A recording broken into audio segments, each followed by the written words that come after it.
Iran হচ্ছে মধ্যপ্রাচ্যের এমন এক দেশ যা বছরের পর বছর ধরে নানা অর্থনৈতিক ও সামরিক নিষেধাজ্ঞার কবলে থাকার পরেও তাদের নিজেদের তৈরি প্রতিরক্ষা প্রযুক্তি আজ বিশ্বের বড় বড় শক্তিগুলোকে নতুন করে ভাবতে বাধ্য করেছে। অনেকেই মনে করেন ইরানের সামরিক শক্তি মানে শুধু সংখ্যার লড়াই, কিন্তু পর্দার আড়ালে তারা এমন কিছু প্রযুক্তি গড়ে তুলেছে যা সম্পূর্ণ তাদের নিজস্ব প্রযুক্তি, যা মোকাবেলা করা আধুনিক প্রতিরক্ষা ব্যবস্থার জন্য এক বিশাল চ্যালেঞ্জ হয়ে দাঁড়িয়েছে।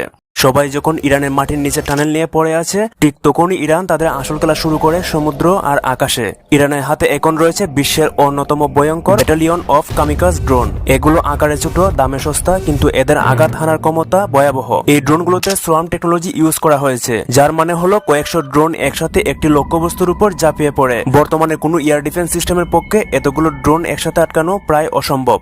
তবে আরো সবচেয়ে রহস্যময় হলো ইরানের জুলফিকার স্পিডবোট গুলো। এগুলো কিন্তু সাধারণ স্পিডবোট নয়, এগুলো আসলে এক একটি বাসমান পাওয়ারফুল মিসাইল। সমুদ্রের ঢেউয়ের সাথে মিশে গিয়ে এই বোটগুলো শব্দের চেয়েও দ্রুত গতিতে ছুটে আসে। এদের গায়ে এমন এক ধরনের অ্যাবজর্বমেন্ট পেইন্ট ইউজ করা হয়েছে যা কিনা রাডার সিগন্যালকে শুষে নেয়, ফলে জাহাজগুলো কিছু বুঝে ওঠার আগেই আক্রমণের শিকার হয়। তার চেয়ে আরো ইন্টারেস্টিং ব্যাপার হলো ইরানের ইলেকট্রোম্যাগনেটিক পালস প্রযুক্তি, যাকে সংক্ষেপে বলা হয়ে থাকে ইএমপি। ইরান এমন এক ধরনের জেমিং সিস্টেম তৈরি করেছে যা নির্দিষ্ট এলাকার সমস্ত জিপিএস এবং ডিজিটাল কমিউনিকেশন সিস্টেম মুহূর্তের মধ্যেই ওকেজো করে ফেলে, যার ফলে অত্যাধুনিক ফাইটার জেটগুলো দিকভ্রান্ত হয়ে মাঝ আকাশে অন্ধের মতো ঘুরতে থাকে।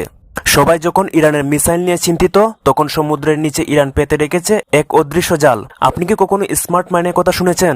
আর এই স্মার্ট মাইন কিন্তু ইরানের তৈরি এই স্মার্ট মাইনগুলো সমুদ্রের তলদেশে চুপচাপ পড়ে থাকে।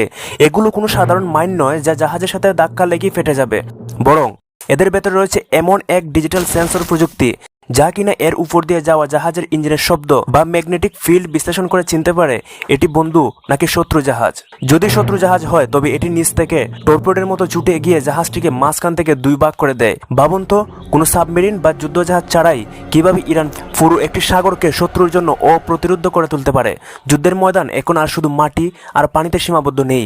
ইরান সম্প্রতি তাদের নিজস্ব নূর সিরিজের সামরিক স্যাটেলাইট মহাকাশে পাঠিয়েছে। আর এই স্যাটেলাইটটি কোনো সাধারণ স্যাটেলাইট নয়, কারণ এর মাধ্যমে ইরান এখন রিয়েল টাইম শত্রুর প্রতিটি মুভমেন্ট ট্র্যাক করতে পারে।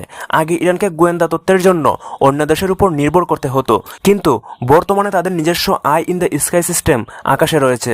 আর এই স্যাটেলাইটগুলো সরাসরি তাদের ড্রোন মিসাইল সিস্টেমের সাথে যুক্ত, অর্থাৎ মহাকাশ থেকে টার্গেট লক করা হচ্ছে আর মুহূর্তের মধ্যেই কয়েক হাজার মাইল দূর থেকে নিখুঁতভাবে আঘাত হানছে তাদের হাইপারসোনিক মিসাইলগুলো। আর এই ইন্টারকানেক্টেড যুদ্ধ কৌশল ইরানকে মধ্যপ্রাচ্যের এক অপরাজেয় শক্তিতে পরিণত করেছে।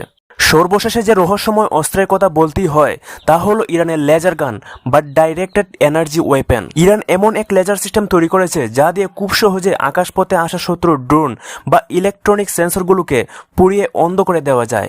এটি নিঃশব্দে কাজ করে, কোনো ধোঁয়া বা আওয়াজও হয় না, কিন্তু ফলাফল হয় খুবই মারাত্মক।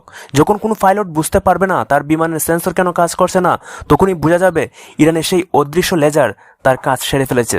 সো আজকে এই পর্যন্তই। আশা করি ভিডিওটি আপনাদের কাছে অনেক ভালো লেগেছে। আর যদি ভালো লেগে থাকে তাহলে একটি লাইক করে দেবেন, আর হ্যাঁ, কমেন্ট তো অবশ্যই করবেন, আর সাবস্ক্রাইব করতে একদমই ভুলবেন না।